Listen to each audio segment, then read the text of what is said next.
And good afternoon. You're listening to Ken Hudnall. This is the Ken Hudnall Show. Coming to you from our studios right here in the exciting El Paso, Texas, gateway to the Old West and the most haunted city in the country. Well, today's August the 5th, 217th day of this year. Just 148 days remain to the year's over with, and we'll start a new one. It's National Oyster Day, National Underwear Day, National Work Like a Dog Day, and Blogger Day. On this day in 1305, Scottish resistance leader William Wallace was captured by the English. In 1858, the first transatlantic telegraph cable was successfully completed. Well, let's see what stories we have in the news, because there's always something going on. Something you need to know about. Well, the Democrats' bitter civil war has hit Michigan, but the biggest prize is still up for grabs. Democratic Party's progressive wing was aiming to get another, perhaps its biggest victory Tuesday, and deliver a high-profile blow to the center-left establishment in an intensifying ideological battle. But the anticipated triumph in battleground Michigan's Democratic Senate primaries, not yet. Going to have to wait a little bit. Race between progressive candidate Abdul El Sayed, a former Wayne County Health Director, and Representative Haley Stevens, a more moderate contender, remain too close to call as of this morning. And while the night's biggest prize remained undecided as 5 states held primary elections, Democratic establishment candidates did score several victories. This included Representative Wesley Bell of Missouri defeating Democratic Socialist of America-backed challenger and former Representative Cori Bush, one-time squad member, in a rematch of their 2024 showdown. Meanwhile, President Trump's control over the Republican Party was reaffirmed as 2 Trump-backed candidates won gubernatorial nominations in Michigan and Kansas.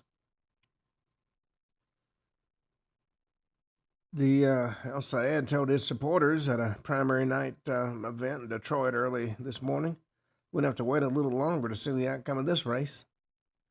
He was backed by prominent progressive leaders like Senator Bernie Why Am I Here Sanders of Vermont, Representative Alexandria Ocasio-Cortez, who thinks she's going to be queen. They'll hold a razor-thin lead over Stevens as votes continue to be counted.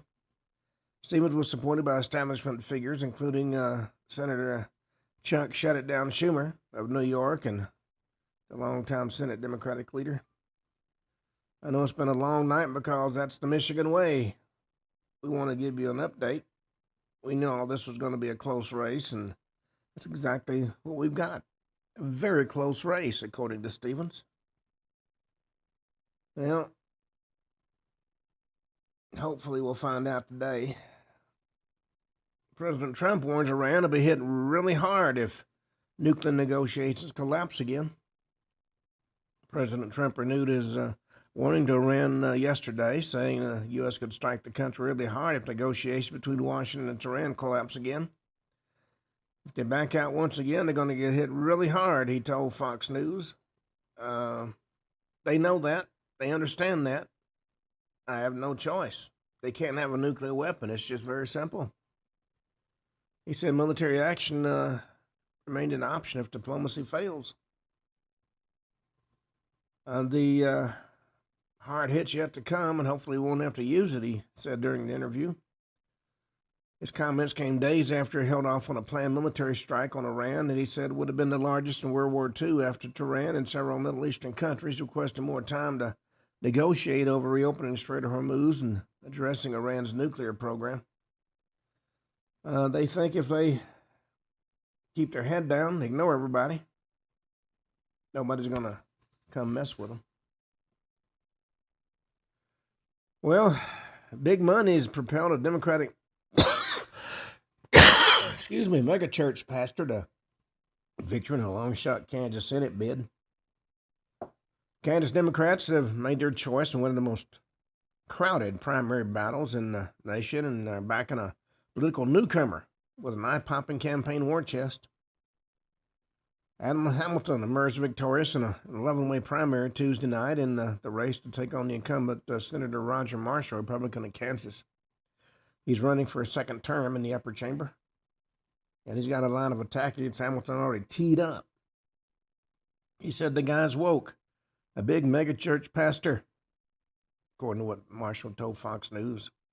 He's too woke for Kansas. I think all we have to do is share his own sermons with the Kansas people, and they're going to realize he's too woke for Kansas. Hamilton's campaign countered in a statement to Fox News that Marshall's voting record spoke for itself. And the unfortunate thing is, a lot of folks are actually flirting with the left and the woke. Well, Sunrise Movement co-founder defeats establishment-backed Democrats in a pivotal Michigan race. Far-left insurgency in the Democratic Party scored another victory on Tuesday night, with a co-founder of the progressive Sunrise Movement trouncing two establishment-backed Democrats in a contentious Michigan primary. William Lawrence defeated former U.S. Ambassador to Ukraine, Bridget Brink, and former Navy SEAL Matt Mazdam to win the Democratic nomination for Michigan's 7th Congressional District, which is based in Lansing. Lawrence now going on to face Representative Tom Barrett, Republican of Michigan, a military veteran who's seeking a second term in Congress this November. Barrett ran unopposed in the Republican primary after winning the seat in an open race in 2024. Previously held by Democratic Elisa Slotkin, Democrat of Michigan, who vacated it when she successfully ran for Senate last year. Lawrence's victory is a commanding win in the wider civil war for the soul of the Democratic Party. Battles being waged across the country.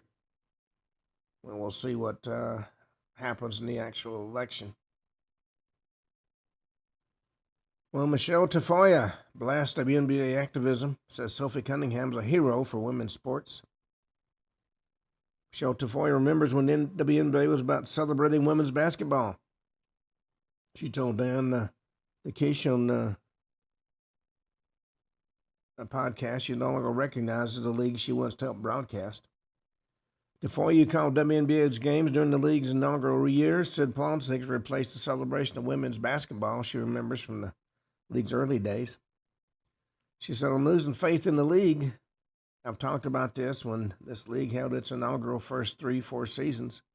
I was one of the 3 play-by-play voices. It was Robin Roberts, Hannah Storm, and myself, and I worked with Reggie Miller, and we had a blast, and it was a celebration for these women.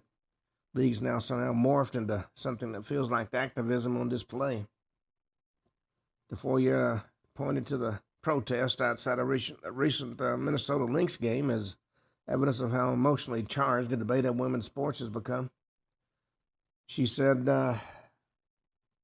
pro-trans activists used the bullhorns and sirens in an effort to drown out women speaking in defense of the female-only competition.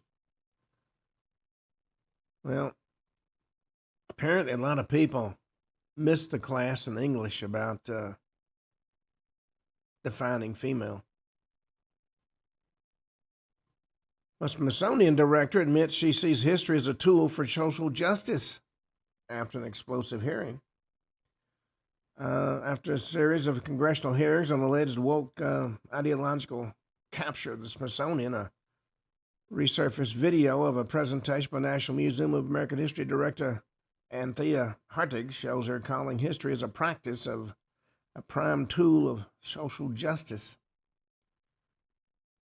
In the series of July hearings on Capitol Hill, Hartig defended the Smithsonian's record of objectivity and nonpartisanship. However, in a resurfaced presentation at the University of California, Los Angeles students in February 2025, Hartig described a number of ways in which your National Museum of American History has taken an equity-based, justice-forward, community-driven, successfully humble approach to public history and to service. What they don't seem to understand is history is history. It's facts. It's not political positions. Unfortunately, Politics has gotten into everything these days. Well, Zoe Saldana says Taylor Sheridan gives stars two choices. Make sure you don't F up or you quit. Taylor Sheridan gives actors like Zoe Saldana says they're one of two choices on set. The Lioness star offered a rare glimpse into what it's like working with a prolific writer, director, and producer, saying his standards challenge every actor who steps onto one of his sets. So working with him is a challenge in the sense he does raise the bar. And you have one or two choices. Either accept that challenge and make sure you don't F up or you quit. And he says, I like being challenged. I really do, but there's a lot that don't. Saldana's comments came as Sheridan continues to build one of television's biggest entertainment empires with the hit series including Yellowstone and Lioness and Landman and Tulsa King, Mayor of Kingston, and the Yellowstone prequels. His challenging scripts and hands-on approach have earned him a reputation for pushing actors to elevate their performances. For Saldana, who stars as CIA operative Joe McNamara in Paramount's Lioness, those expectations began long before the camera started rolling. Speaking recently with USA Today, the Oscar-winning actress recalled Sheridan personally calling her ahead of season 3 to prepare for the physically demanding role. He said, I want you to build more muscle. I want Joe to be just a machine. She said she immediately hired a private trainer to help transform into the battle-hardened CIA operative before filming began.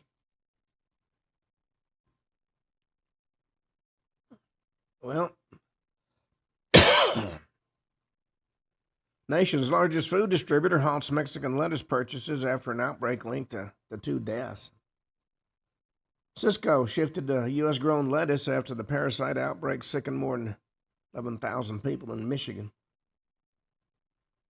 Cisco, of course, is the nation's largest food distributor. Stopped buying iceberg lettuce from Mexico as federal health officials investigate a multi-state cyclosporiasis outbreak linked to the product, the company's CEO said on Tuesday. The announcement from Cisco CEO Kevin Hurricane comes as the FDA and the Center for Disease Control and Prevention investigate the outbreak. It's been connected to 2 deaths this week in Michigan.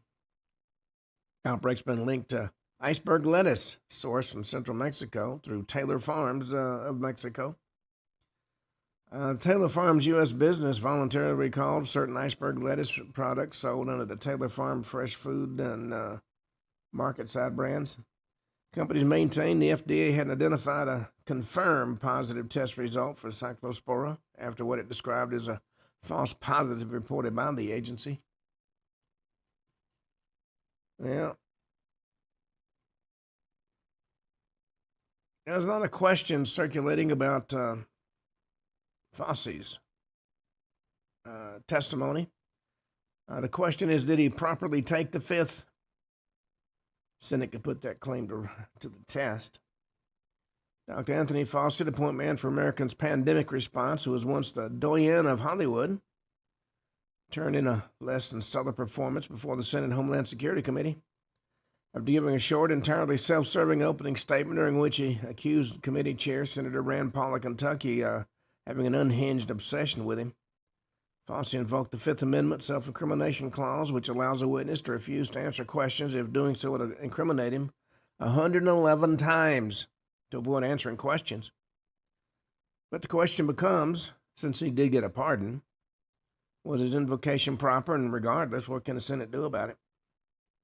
Several factors do suggest his invocation of the Fifth Amendment was improper. The first is Fauci's pardon. Prior to leaving office, Joe Biden issued a blanket pardon to Fauci for any federal crimes he might have committed from January 1st, 2014 through January 19, 2025, arising from or in any way related to his service as director of the National Institute of Allergy and Infectious Disease, as a member of the White House Coronavirus Task Force or the White House COVID-19 Response Team, or as chief medical advisor to the president. Second is time. Fauci retired in 2022, making it unlikely any state crime he might have committed would fall within the applicable statute of limitations, assuming any state could credibly claim he committed a crime or that venue is proper in that state. In Hoppin versus U.S., 1951 case, Supreme Court said the privilege against self-incrimination protects against real dangers, not remote or speculative possibilities. And of course, there are two other things that are very clear. First, a witness can refuse to answer questions that might implicate him in a crime or not to avoid embarrassment. And the Fifth Amendment's available only to avoid criminal exposure, not public ridicule. And prior to the hearing, Senator Paul released over 1,000 pages from Fossey's diary in which he chronicled fawning media stories about him, as well as conversation with politicians, media personalities, celebrities who heap praise on him. Yes, he's just the greatest thing in shoe leather.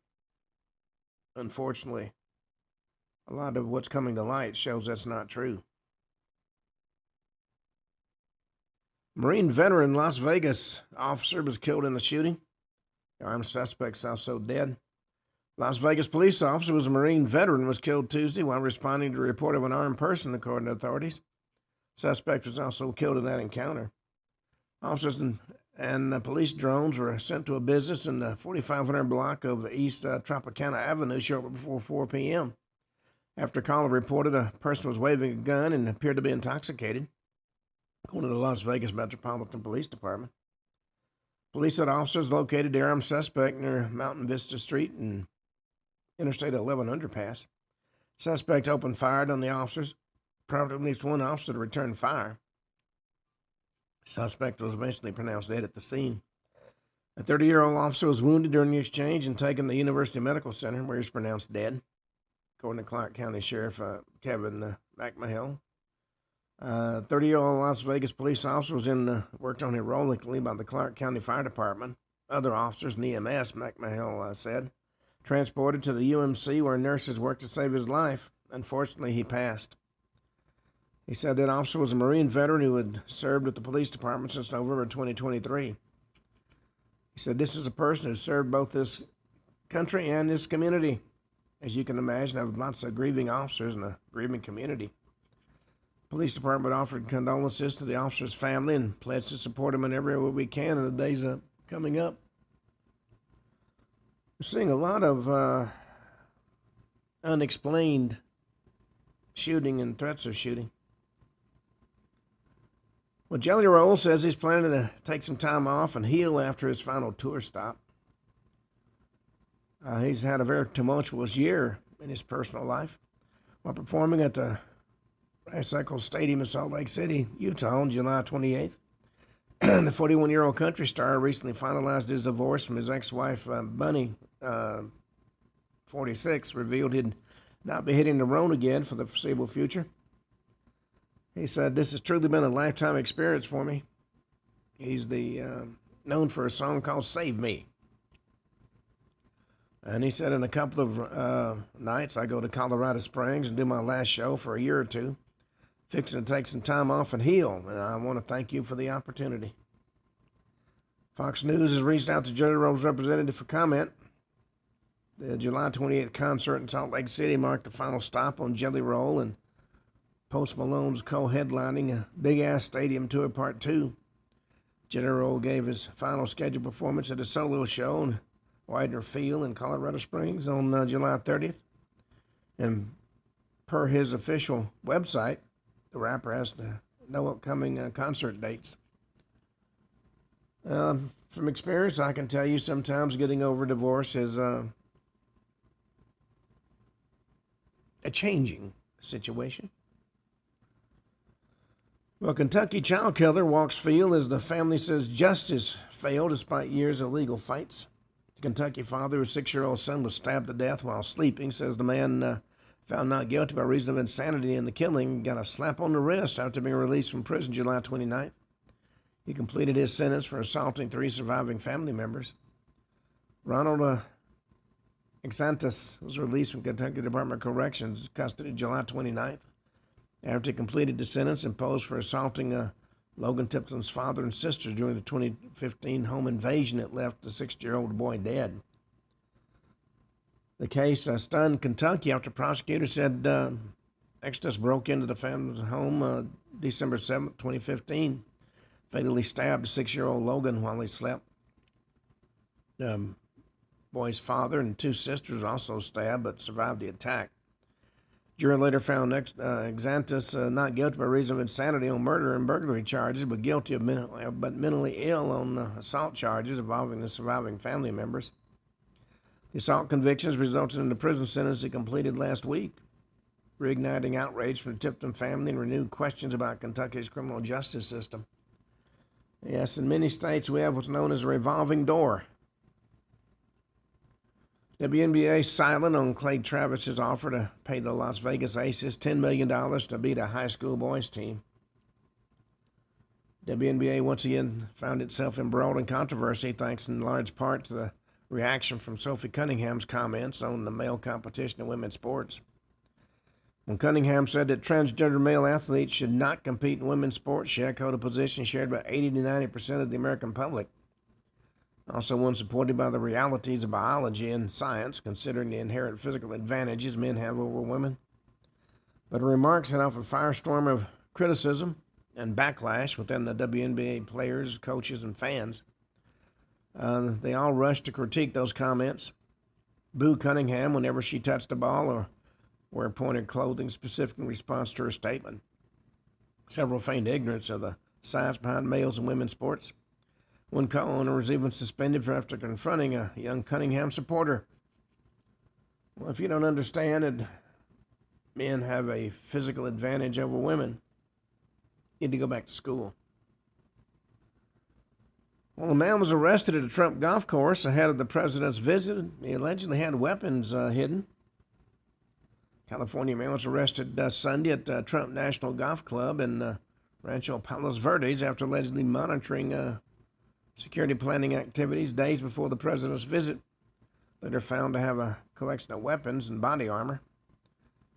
Janine John Teal, 38 of Downey, pleaded not guilty Tuesday to 4 criminal charges stemming from his arrest outside the golf course days before President Trump's scheduled visit. Trump arrived in Los Angeles late Tuesday for a Republican National Committee fundraiser. Los Angeles County judge set Teal's bail at $250,000. Ordered him not to possess any weapons, barred him from Trump National Golf Club, and prohibited him from leaving California while the case was pending. His next court appearance is scheduled for August 26th for a preliminary hearing and a bail review. Well, it's interesting to note how many folks have tried to assassinate President Trump. I think he probably holds the record right now for the most assassination attempts. Well, since I was old enough to carry a book, I read a book a day. And one author that I found absolutely fascinating was a man named Charles Fort,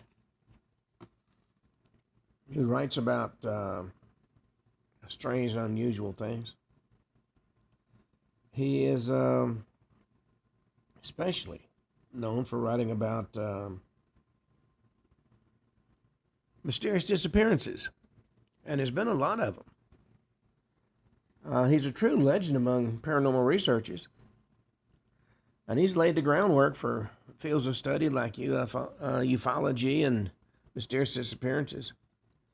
It's impossible to imagine these two topics being discussed without his name coming up. Now, beginning around the turn of the century, in the early 1900s, Fort worked full-time for 27 years at the British Museum and the New York Public Library, poring over scientific journals as well as old magazines and newspapers in order to gather material on the strange and the paranormal. Using the material he discovered, he wrote 4 books that are still selling well today. The Book of the Damned, New Lands, Low and Wild Talents. And in his books, he organized his findings and commented on a diverse range of phenomena, including flying saucer sightings that took place before the advent of man-made aircraft, strange noises heard in the sky, falls of red snow, falls of frogs, fish, and worms, and poltergeist phenomena, and countless other supposedly fringe subjects. He'd be embraced by other intellectuals of his day, like Clarence Darrow and Oliver Wendell Holmes, not Oliver Wendell Douglas off of Green Acres. Also influenced a great deal of the science fiction that was to come later. And he would take up what is also routinely called Fortean themes. But it's with his research into the subject of mysterious disappearances that we're going to talk about. His book, Low, for example, has some interesting stories that talk about mysterious disappearances. The first one had political ramifications. November 25th, 1809, Benjamin Bathurst was returning from Vienna. He had been at the court of the Emperor Francis. He had been representing the British government. He'd stopped in the small town of Perlberg in Germany. And in the presence of his valet and his secretary, he was examining the horses that were pulling his conveyance. They still had a long journey to get to the coast. They could go back to England. And while people watched, he walked around to the other side of the horses and vanished. There's been a lot written at the time and since Bathurst disappeared. Ford said he chose not to repeat that material in his book, except a note in a newspaper from Hamburg, Germany. There was news not reported anywhere else. That news item said Bathurst had sent a letter to friends telling him he was safe. But when Ford tried to follow up on that, he couldn't find any proof that a letter had been sent. So the question became, was that item planted in order to make the authorities abandon the search? There had been a lot of theories at the time that Napoleon Bonaparte may have abducted Englishmen for political reasons. Bonaparte actually went to the unusual lengths to deny he had anything to do with it. The number of the missing is surprisingly large, even for such antiquated times. According to Ford, in the years from 1907 to 1913, London police records show that 170,472 people mysteriously disappeared. Nothing had been found out in 3,260 of those cases. Ford questioned, however, just how many of the more than 160,000 cases for which at least some explanation allegedly existed were really explained at all. It becomes a question of remarriage, for instance, or to collect insurance. One half a dozen bereft ones might identify a body found in the river or washed ashore from the sea. In other words, just how satisfactory were all those explanations? An interesting account recorded by Fort came from the London Daily Chronicle. It's dated September 29, 1920. According to this story, a young man, on the evening of the 27th, was walking in a street in South London. And like magic, houses started melting. Meadows started appearing. There's a big gap in his perception. Wherever he got, he wasn't sure, but he was standing on a road that had fields all around it when he'd been in town before.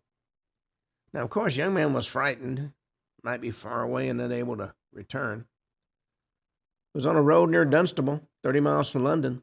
Police had found him pacing back and forth, took him to the station house.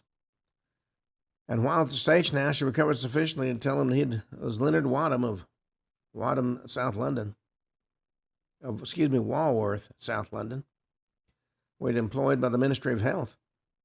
As to how he got to this point near Dunstable, he couldn't tell him anything. One of the more famous cases of mysterious disappearance involved the writer Ambrose Bierce. Late in the year 1913, Bierce vanished.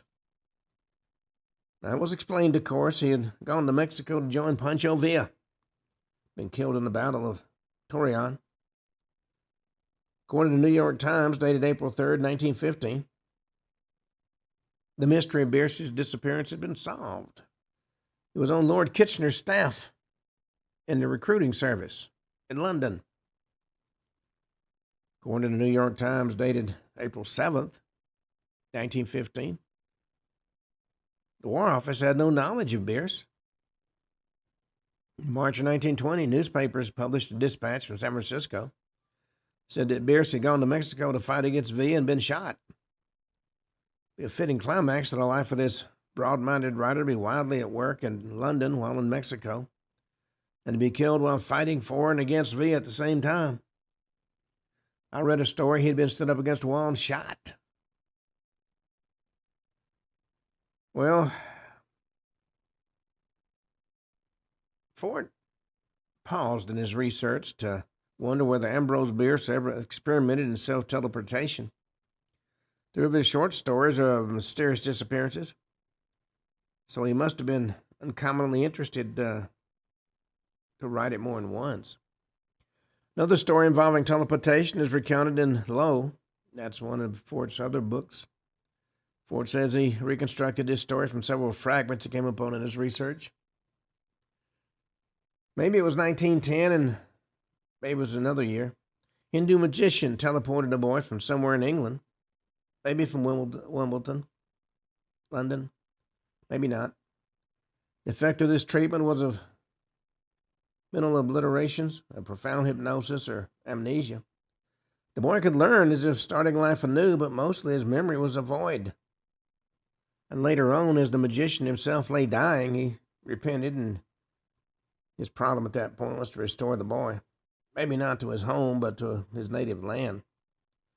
And he couldn't tell of the occult transportation, but at first it seemed to him nobody would believe a story of ordinary kidnapping.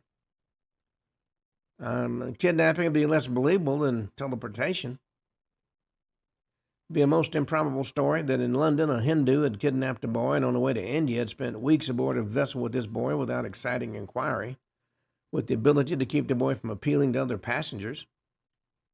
Still, a story of kidnapping is a story of commonplace terms, and no story of ordinary kidnapping could account for the boy's lapsed memory. But at the most, some people could think that some of the circumstances were strange and didn't forget the matter entirely. In 1917, a Hindu abductor sent a confession to a Christian missionary organization in Nepal, India. Well-grown boy is found to be living with him, and the abductor again claimed to have kidnapped him without offering details about a voyage to India. The boy was taken to Gorakhpur and given employment in a railway workshop. He could speak a small amount of English, but had no recollection of ever having been in England. Human mind is a strange thing, don't you know? Well, an item appeared in Lloyd's Sunday News, October 24, said the boy was not yet identified by Scotland Yard. Even more extraordinary development of the story is that quite a number of boys vanished at Wimbledon 10 years ago. Police had no way of tracing the boy because in Scotland Yard all the records of missing children were destroyed after a few years. Ford could find no further reports on the case, but it remains interesting as an example of the paranormal explanation being more believable than the prosaic one. Yes, teleportation is much more believable than kidnapping. And there are a lot of cases of people disappearing right before the eyes, or nearly so, of an observer. One such case presented by Fort was obtained from the Journal of Psychical Research. Strange names. Which tells of a vanishing event that took place in March of 1895. It was seen by a painter by the name of John Osborne of Oxford in England. Osborne was walking along a road to Wolverton when he heard the sounds of a horse's hooves behind him. He turned around and saw a man on horseback. He seemed to be having some difficulty controlling his horse. So, of course, he got out of the way, and when he was safe, he looked back, and both the horse and the man had disappeared. An attempt was made to explain away what happened by claiming that the week before a man on horseback had been killed on his part of the road, and a badly injured horse had been shot. Well, the journal later published a correction, which said that the accident with which this disappearance had been associated hadn't occurred a week before, but years before, and was altogether different, having been an accident to a farmer in a hayfield. Several people investigated, among them a magistrate who wrote that he was convinced, at least, that Osborne thought he had seen the figures disappear. But once again, the paranormal explanation is much more satisfying than the conventional explanation. And the strangeness of what Osborne saw was attested to by a local magistrate, presumably a no-nonsense official who doesn't suffer fools gladly. Well, further explanation and speculation about the ability of some people to teleport themselves at will is offered by Fort with a tale of a young woman who was more than casually looked at near the foot of Milton Hill in Massachusetts. She vanished, seen several times. So it's a story of a place that was said to be haunted, and the figure was supposed to be a ghost. And for a wonder, there was no story of a murder that was committed years before near this hill. The absence of any typical backstory of a woman suffering a grievously unjust death and being forced to wander the area as a restless spirit led Ford to another possibility that he explored. He said, for all I know, some young woman living in Boston, New York, or some distant place may have had teleportive ability with an appearing point or a terminal of an occult current at this hill, having been translated back and forth several times without knowing it or without being able to remember or remembering dimly, thinking it was a dream. Maybe sometime happening to pass this hill by more commonplace means of transportation. She'd have a sense of uncanny familiarity, but would be unable to explain, having no active consciousness of having ever been there before. I might point out, if you read much of Fort, he does get somewhat grandiose in his explanations. Psychologists have noted that the phenomena of a repeating scene in different dreams or supposed dreams, phenomena may not be of fancifulness, but of dim impression of teleportations to one persisting appearing point. A naive little idea of his is that so many ghosts in white garments have been reported because people, while asleep, have been teleported in their night clothes. And that would explain a lot of stories about ghosts wearing white. And the concept of such portals is further examined by Fort. He said it may be I record a case of a man who was about to disappear but was dragged back in time from a disappearing point. He said he thought about the children of Clevo who were about to be taken into a vortex but were dragged away by their parents who were not susceptible. Data looks as if there may have been a transporting current through so-called solid substance which opened and closed with no sign of a yawning. Maybe then what we call substances is as much open as closed.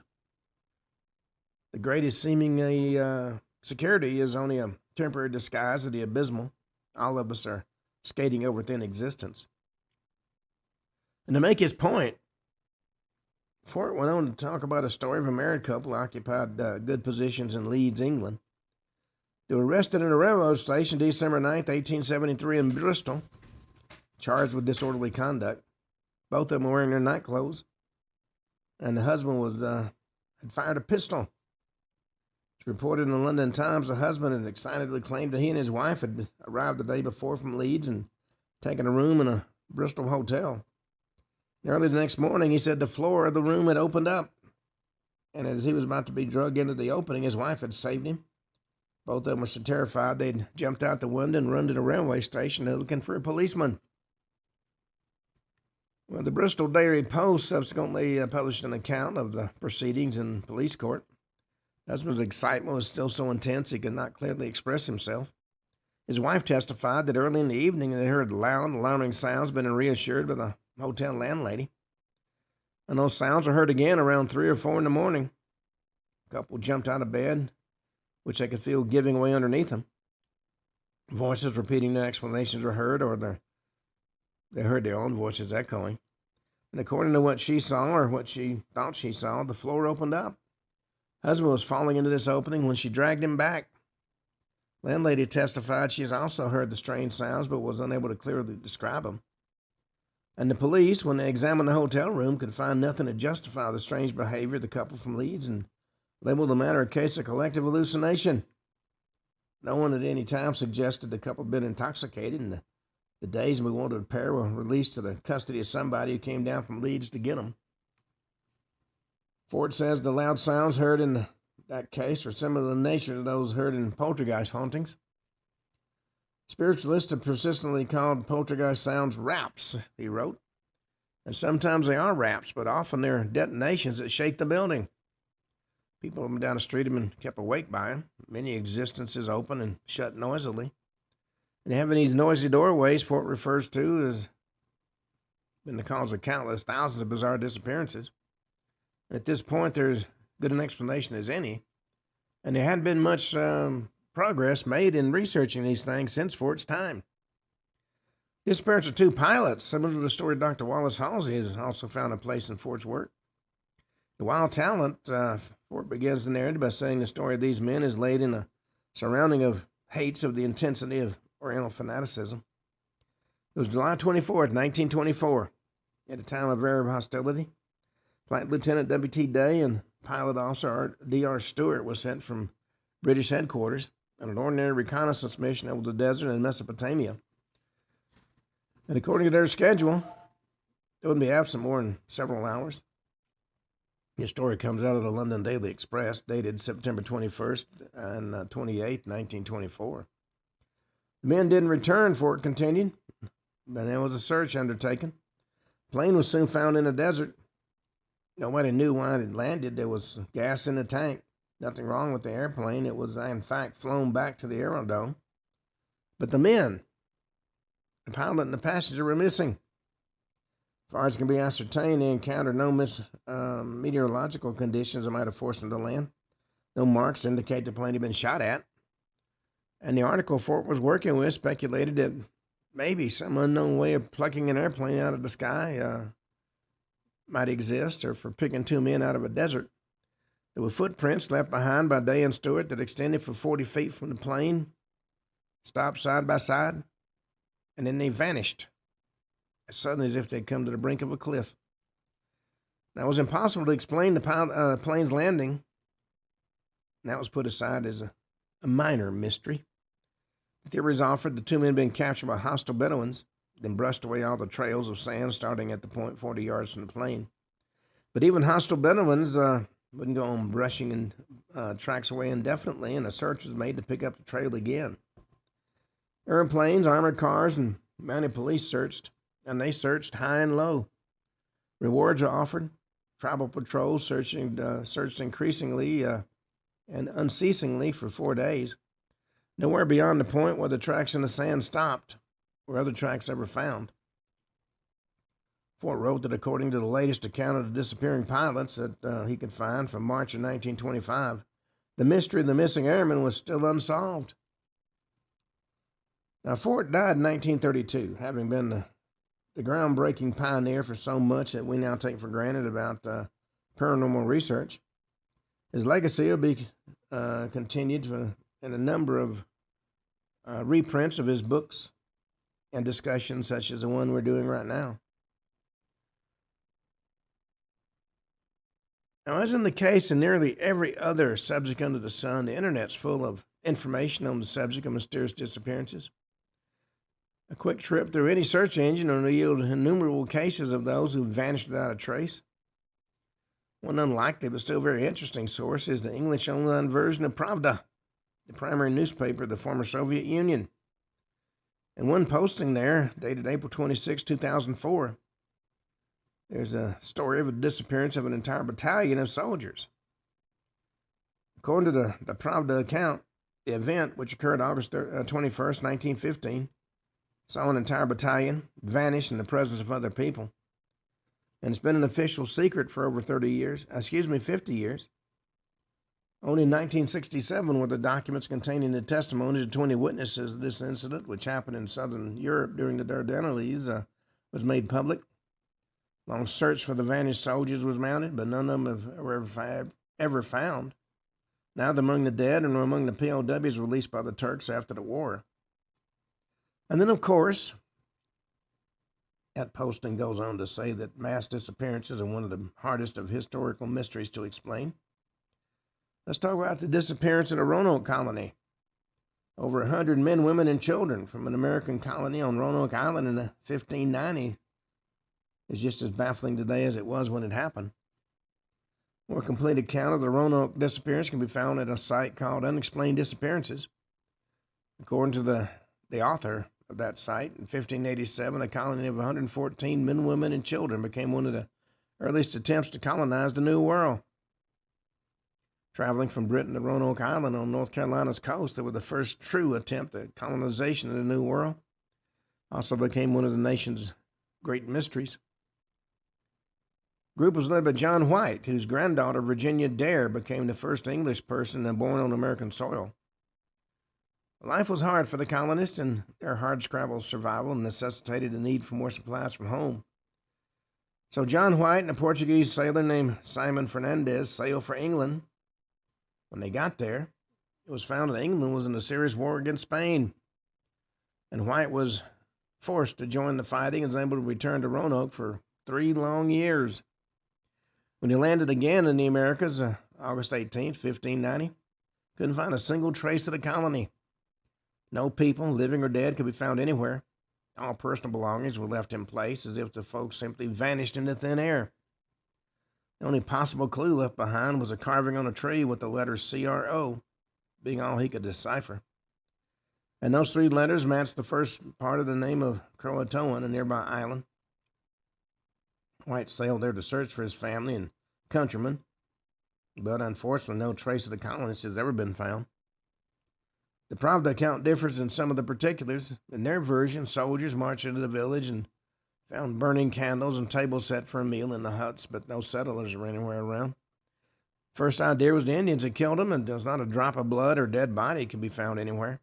Only a few words were left carved, seemingly in great haste, on a tree near the priest's house. Those few words, it says, "it doesn't look like," and then it stopped. In any case, the varying versions at least agree on the complete and unexplained disappearance of about 100 people, and it's doubtful that any true understanding of what really happened ever make itself known. Another case included in the unexplained disappearances posting involves a farmer from Selma, Alabama, named Orion Williamson. It was a hot July day in 1854. His wife and son and 2 other neighbors watched him as he walked across the field. He vanished into thin air. The neighbor was a man named Armour Wren and his son James. They had been riding along a road on the other side of the field in a horse and buggy, and everybody immediately ran to the spot where Williamson had last been seen. He had been walking through the ankle-deep grass with a small sticks, swatting at the grass. They didn't find anything. Most of the grass was gone from the spot where Williamson had disappeared as well. When a nearby town heard of what had happened, a search party of about 300 men was formed and began to comb the field, inch by inch, but their careful search yielded no clues. As news continued to spread, hundreds of the curious came to help in the fruitless search, or maybe merely to gawk at the scene. A geologist and a team of experts dug up the field to see if maybe the ground underneath was unstable or abnormal at all. Didn't find anything. When newspaper reporters also inundated the area, all were forced to report the same thing: a man had vanished into thin air. Spookily enough, Ms. Williamson and her son claimed to have heard the farmer's voice crying out for help from the area where he had disappeared, but the voice weakened and eventually faded away. Ambrose Bierce, who would disappear himself, took an interest in the case, even interviewing the members of the search party and studying the field where Williamson was last seen. He also interviewed a German scientist named Dr. Maximilian Hearn, who believed that there exists a kind of universal ether that could completely destroy any solid object it came in contact with, and which may have caused the hapless farmer's bizarre exit from this plane of reality. The reporter would eventually write a fictional version of the story, which included all the details of the real event, except in his fictional version, he changed the farmer's name to David Lang and moved the story setting to Tennessee, and the date was changed to 1880. And for some reason, it's the fictionalized version that's received more publicity, causing some degree of confusion over the years. The first one I ever heard about was the fictional version, since I grew up in Tennessee. Well, the Rogue River National Forest campground in Oregon was the scene of an entire family, the Cowdens, vanishing all at once. September 5th, 1974. Family of 4 was camping over Labor Day weekend. That Sunday morning, Richard Cowden had been seen buying some milk in nearby Copper, Oregon. When the family failed to show up for dinner with Richard's mother, the search began. One of the local authorities comparing the deserted camp scene to something out of the Twilight Zone. The Unexplained Disappearances website quotes an Oregon trooper by the name of Reed Rickson as saying the camp sure was spooky, even the milk was still on the table. Investigators also found cooking utensils, fishing rods, and the family car, as well as Richard's wallet and his wife's purse, with nothing apparently missing. Members of the search party and looked high and low, found no sign of them. And there were no signs of a struggle, so it was impossible to pinpoint any kind of foul play. And for an entire family disappearing, let's talk about an entire village disappearing. It was the month of November, 1930. A Canadian fur trapper named Joe LaBelle walked into what had long been a busy Eskimo fishing village located on the shores of Lake Anjikuni in Canada. And to his surprise, he was greeted with an eerie silence. Normally noisy and bustling community of 2,000 Eskimos was completely deserted. He went on to search each hut and storehouse, looking for some sign of somebody, but none of the villagers were anywhere to be seen. When he went to investigate a flickering fire seen in the distance, he found a smoldering pot of blackened stew. And to increase the degree of mystery still further, there were absolutely no human footprints leading away from the village. He knew something extremely strange had happened, and he went to the nearest telegraph office and alerted the Royal Canadian Mounted Police. Within hours, the Mounters were at the scene and forced to confront the same baffling mystery. A huge search party was launched, but the villagers were never found. Now, some weird remains were found. All the sleigh dogs that belonged to the missing locals were discovered buried 12 feet under a snowdrift at the outer edges of the camp. All the animals had apparently been starved to death. The Eskimos' own provisions and foodstuffs had been left behind in their huts, which further mystified the searchers. Even their rifles, which no Eskimo went anywhere without his rifle, were found leaning inside the huts.